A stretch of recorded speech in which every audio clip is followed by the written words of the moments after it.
স্বর্গীয় পিতা, আমি তোমাকে ধন্যবাদ জানাই, কারণ তুমি আমাকে সৃষ্টি করেছো, রক্ষা করেছো এবং আশীর্বাদ করেছো। হে প্রভু, আমি বিশ্বাস করি তুমি একমাত্র সর্বশক্তিমান ঈশ্বর এবং তোমার ছাড়া আর কেউ শক্তিশালী নয়।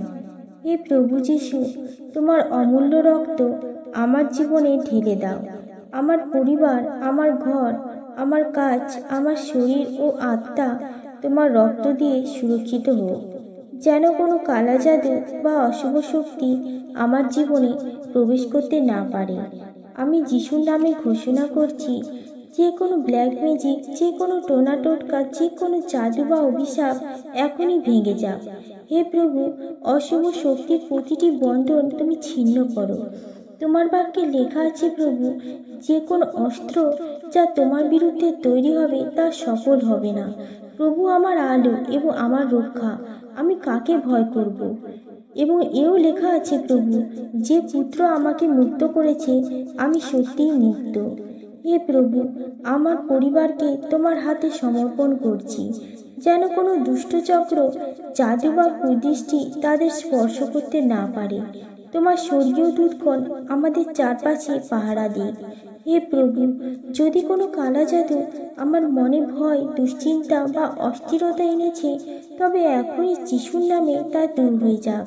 আমার শরীর ও আত্মা তোমার শান্তি ও আনন্দে পূর্ণ হোক।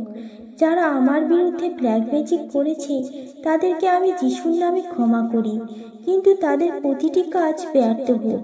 হে প্রভু, তুমি আর তাদের জীবনেও তোমার আলো দাও, যাতে তারা সত্যকে চিনতে পারে। আমি ঘোষণা করছি, এখন থেকে আমার উপর কোনো কালা জাদু, কোনো দুষ্ট আত্মা, কোনো অশুভ শক্তির কোনো ক্ষমতা নেই, কারণ যীশু খ্রিস্ট আমার প্রভু এবং তিনি আমাকে মুক্ত করেছেন। হে প্রভু, আজ থেকে আগামী দিন পর্যন্ত আমি তোমার সুরক্ষার নিচে থাকতে চাই।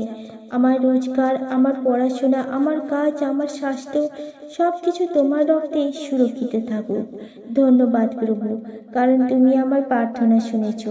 ধন্যবাদ, কারণ তুমি আমাকে কালা জাদু থেকে মুক্ত করেছ এবং আমাকে নতুন আশীর্বাদ দিয়েছ। আমি এই প্রার্থনা করছি যীশু খ্রিস্টের নামে, আমেন।